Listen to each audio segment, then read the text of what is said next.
तो अब बच्चों, अब बारी है नीट पीवाईक्यूज की। जितना कॉन्सेप्ट अभी तक हमने पढ़ा है उससे रिलेटेड जो नीट में पूछे गए सवाल हैं, नीट या AIPMT, नीट से पहले जो है all India pre medical test होता था, नीट ही है वो, अभी इसका नाम नीट हो चुका है, पहले वो AIPMT होता था। तो 2011 में ये क्वेश्चन आया हुआ है, हम लोग इस क्वेश्चन को करते हैं, राइट। तो क्या है question, which has the maximum number of molecules among the following. तो कुछ नंबर ऑफ मॉलिक्यूल्स मांगा है ना, क्या बोला है, सबसे ज्यादा मॉलिक्यूल्स किसके पास है, सिंपल सा क्वेश्चन। तो कुछ नहीं करना भैया, सब कुछ दिया हुआ है, हमने बताया है कि जब भी कुछ भी मांगे मॉलिक्यूल या आइटम, सबसे पहले क्या निकालेंगे, मोल। तो ये जो ऑप्शन में दिए हुए इन सबका पहले मोल निकाल लेते हैं। अच्छा मॉलिक्यूल क्या होगा, मोल इनटू Na।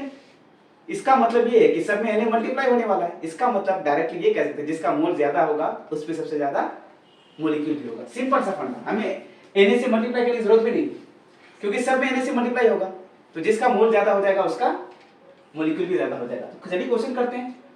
तो सबसे पहले इसका मॉलिक्यूल निकालते हैं। सबसे पहले क्या निकालेंगे हम लोग, मोल निकालते हैं। सबसे पहले मोल निकालेंगे, किसका, क्या दिया हुआ है यहाँ पर, वेट दिया हुआ है ना, तो कौन सा फॉर्मूला लगाएंगे, वेट गिवन अपॉन GMM। तो कुछ नहीं निकालते हैं, तो SO2 का पहले GMM निकाल लेते हैं भाई। क्या हो जाएगा GMM इसका, 32 × 1, सल्फर 1 है ना, प्लस ऑक्सीजन कितना, 2 × 16, कितना हो गया 32 + 32, यही है ना, ये आ गया 64 gram GMM of sulphur, SO2 sorry, आ गया। तो इसका पहले क्या निकालेंगे, मोल निकालना। मोल क्या हो जाएगा, वेट दिया हुआ है ना, तो mole equals to weight given. Weight given कितना है 64, 64/64 कितना हो जाएगा, 1 मोल आ गया, आ गया। तो मॉलिक्यूल कितना हो जाएगा, मॉलिक्यूल हो गया इनटू Na, तो मॉलिक्यूल हो जाएगा आपका, हालांकि मॉलिक्यूल निकालने की जरूरत है भी नहीं क्योंकि Na से सब Na से मल्टीप्लाई होगा, फिर भी कर लेते हैं हम लोग। तो 1 × Na, 1 × Na मतलब 1 × 6.022 × 10⁻23 मॉलिक्यूल आ गया, किसका, SO2 का आ चुका। अब सेकंड ऑप्शन में जाते हैं, बी में ऑलरेडी यहां पर क्या दिया हुआ है, ऑलरेडी इसका तो मॉलिक्यूल दिया हुआ है, इसमें कुछ करने की जरूरत नहीं है। तो ऑप्शन बी में आपके पास क्या दिया हुआ है, 6.022 × 10⁻22, सही है ना। अब आते हैं सी ऑप्शन में, फिर अगेन मास दिया हुआ है, तो वेट गिवन है जीएम से क्या निकालेंगे, मॉलिक्यूल निकालेंगे, सॉरी मोल निकाल लेते पहले। O3 है ना, O3 का जीएम कितना हो जाएगा, 16 × 3, ये कितना हो गया 48 ग्राम। तो मोल कितना हो जाएगा, मोल ऑफ O3 कितना हो जाएगा 48, सॉरी मास गिवन 48 अपॉन क्या है 48 दिया, 48 का जीएम दिया, कितना हो जाएगा 1 मोल।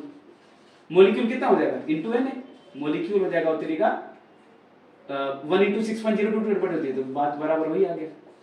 लास्ट ऑप्शन क्या है, 8 gram of H2, option B है हमारा 8 ग्राम ऑफ H2। तो इसका पहले मोल निकालेंगे, तो मास गिवन कितना है 8, हाइड्रोजन का कितना होता है 1 × 2 2, 2 4 जा 8, 4 मोल आ गया।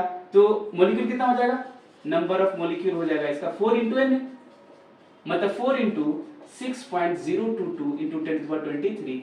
अब यहाँ देखिए आप सबसे ज्यादा किसका होगा मॉलिक्यूल, इसका तो पहला वाले का एवोगैड्रो नंबर था, सेकंड वाले का भी बी का कितना था 22 पावर था, सी वाले का भी ये 23 6, लेकिन यहाँ 4 × Na है, इसका मतलब सबसे ज्यादा किसका हो गया 8 ग्राम H2 में सबसे ज्यादा मॉलिक्यूल होंगे।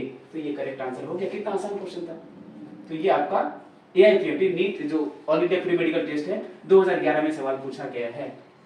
अगर कॉन्सेप्ट आपके पास है तो सारे क्वेश्चन बना सकते हैं। यहाँ पर हम मॉलिक्यूल से भी निकाल के काम चल जाता, क्योंकि मोल जिसका निकालेंगे ना, मोल निकाल के भी कर सकते थे, जिसका मोल ज्यादा उसका मॉलिक्यूल भी ज्यादा, क्योंकि सब में Na से मल्टीप्लाई होना है, तो इसलिए हम डायरेक्ट हम बना सकते हैं। क्लियर है, चलिए।